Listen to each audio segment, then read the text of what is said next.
Penat hadap hutang jahat yang tak habis-habis? Ini strategi exit plan yang ramai orang tak tahu. Penatnya, rasa macam gaji setiap bulan habis bayar hutang je. Bilalah nak bebas dari beban ni?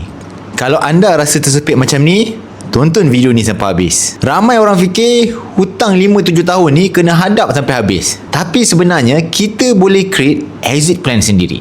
Contohnya, ada seorang kawan saya ni berjaya settlekan hutang RM15,000 5 tahun lebih awal. Rahsianya dia bukan guna duit gaji dia RM1,000, tapi dia gunakan strategi simpanan emas dengan akaun emas gap di Public Gold.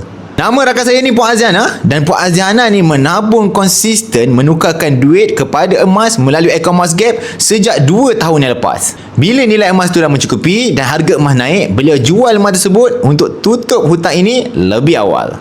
Bayangkan hutang yang sepatutnya settle 5 tahun lagi, tapi settle lebih awal. Kita tak perlu tunggu lama nak menanggung faedah bank. Sebaliknya, kita manfaatkan nilai kenaikan emas untuk exit plan kita. Jadi, stop rasa terbeban. Mulakan tindakan hari ini. Nak saya ajak anda cari escape hutang jahat lebih cepat dengan akaun emas gap?